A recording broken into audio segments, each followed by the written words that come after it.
O, ba't huminto kayo ng takbuhan ni Kenneth?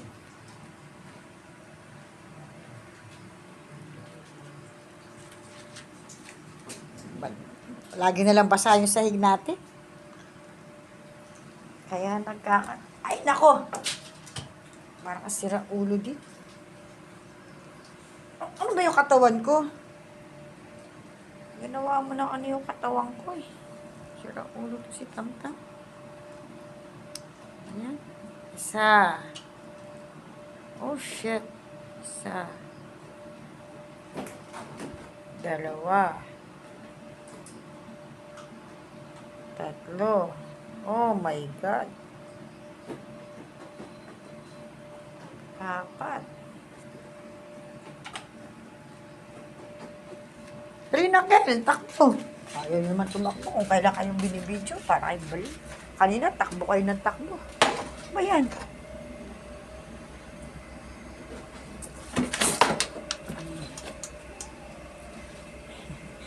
Ang mag-ama na opposite ang kulay, isang mestizo ang tatay, ang anak maitim.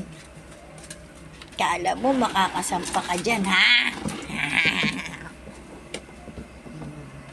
Pero pareho sila, kaya lang mas mataba ang anak, si Kenneth. Kasi walang ginawa kundi lumamon, ang tatay pihikan.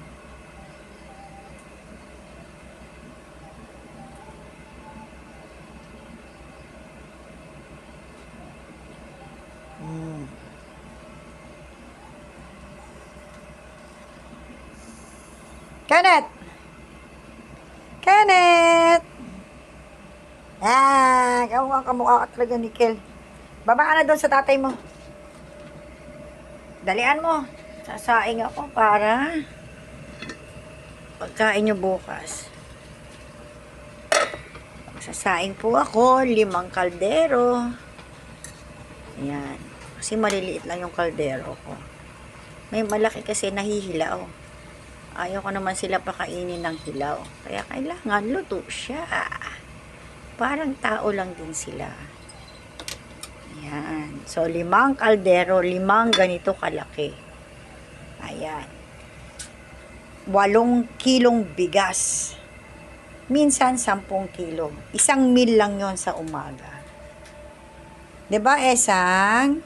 Hindi ba, Dalmatian? Uy, nag-i-improve ng Dalmatian ko. Hindi na nakikita yung mga buto-buto, ah. Yung gitna na lang, tsaka konting ano. Huwag kang magulo. Ito naman si Denden, ang taba-taba. Si Dalmatian, dati yukong-yuko yan. Halos hindi mo makilala. Sobrang yukong-yuko. Sobrang kawawa. Buti ngayon kahit pa paano kumakain na siya. Sana ikaw, Dalmatian, nawala. Sweet! Ayun din si Tintin. Kaya mataba na din, nakabawi agad. 2 linggo. Si Teng Teng. Diyan ka na, Teng Teng, ha? Likot-likot mo. Yung electric pan dyan, madaglag, ha? Hanap pa tayo ng sponsor para i-tiles yan. Ay, mahirap ang mahirap. Pero malaki ang puso ko para sa inyo. Mole! Ito po ang isa naming bahay. Dito. Aside doon sa kabila na ginawa naming bahay kubo sa kanila, ito po yung isa. Ayan. So, hindi pa rin namin napapaayos kasi still lack of money. Ayan. Mahirap po. Kaya ko ipapakain ko muna sa kanila. So, may 2 Shih Tzu. Asa si Asang? Ay, Tintin! Nagagalit ka dyan sa 2 makulit na mag-ama naghaharutan. Pagod ka, Teng? O, dito na ako uli. At ang mga mingming namin. Ayan, ako. Ah! Dahan-dahan. Ayan. Andito pa ang ibang mingming. Andyan yung ibang mingming. Ayan. Sobrang lamig po kasi talaga dito. Kaya, pinabunan ko muna ng ganyan. Wala pang lona kasi para itabon sa labas. Malamig pa din.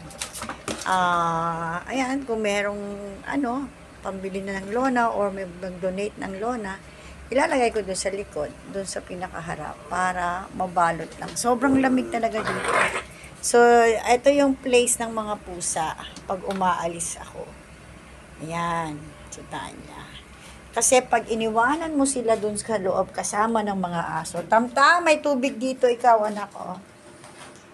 Hindi mo alam kung patay mong dadat na ng mga pusa. Kasi at the end of the day, ang aso ay still aso. Kahit sabihin mong mahal nila yan o ano. Except lang ko si Molly, yung Shih Tzu na to. Kasi nagpalaki yan ng pusa. Pinapadede niya si Mami Ming. Ayun, nasa na si Mami Ming? Wala dito. Siya nagpalaki nun. Tsaka si Twinkle. Yan. So yung dalawang yun, pinalaki niyang Shih Tzu. So dumedede sa kanya. Mabait talaga siya. Yan. Pero the rest ng aso, no, I'm not sure. So, ayun yung dalawa pala nandun sa ilalim, si Aragon, tsaka si Asra. Wala pa kaming kahit ano. Ayan ang labahan ko.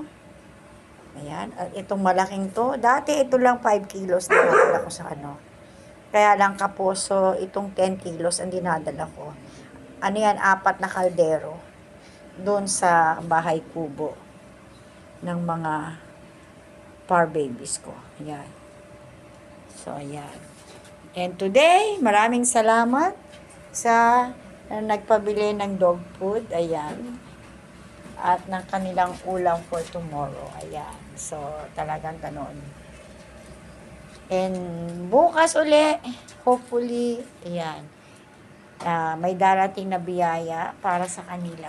Yung mga hindi talaga nakapag-alaga o makapag-alaga dahil sa sitwasyon nila, like nasa Amerika o nasa ibang bansa, they are willing to support people like us na wala namang ginagawa and at the same time may malaking puso para sa kanila to take care of them.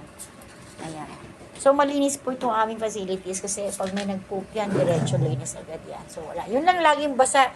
Kaya, I'm really planning na pataas ng konti yan at saka ipa-tiles. Para tsaka later on, papagawa kami ng kama para may tulugan. So far, lahat sila natutulog dyan. Akong walang tulugan. Yun lang. Sa bahay kubo. Ayan. So, ito po. Ayan, temporary door. So, ayan. Pinakinis ko pa po ito. Kaya talagang malaki ang gasto sa paglipat. Ang transportation nila, it took 9,500. Ayan. And, sobrang na problema ako talaga doon. But anyway, biyaya. Ayan, nandito na sila.